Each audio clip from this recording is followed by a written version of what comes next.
surprise. We just got a delivery from Nickelodeon. Santiago of the Seas. Wow. Adventures await, amigos. Okay, Asher, what should we do? It says start. The adventure begins. Pirates ahoy. Let's start by reading the message in the bottle. Okay, Asher, open the bottle. Ahoy, mateys. We all love an adventure, especially our kids, and they'll treasure adventures with the good pirate Santiago.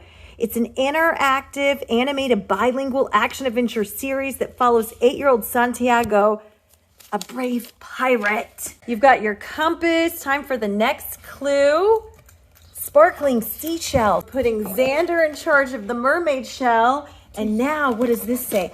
You found treasure. Time to dig. Look at all of this. Wow. First, we have Santiago and El Bravo. This is his ship.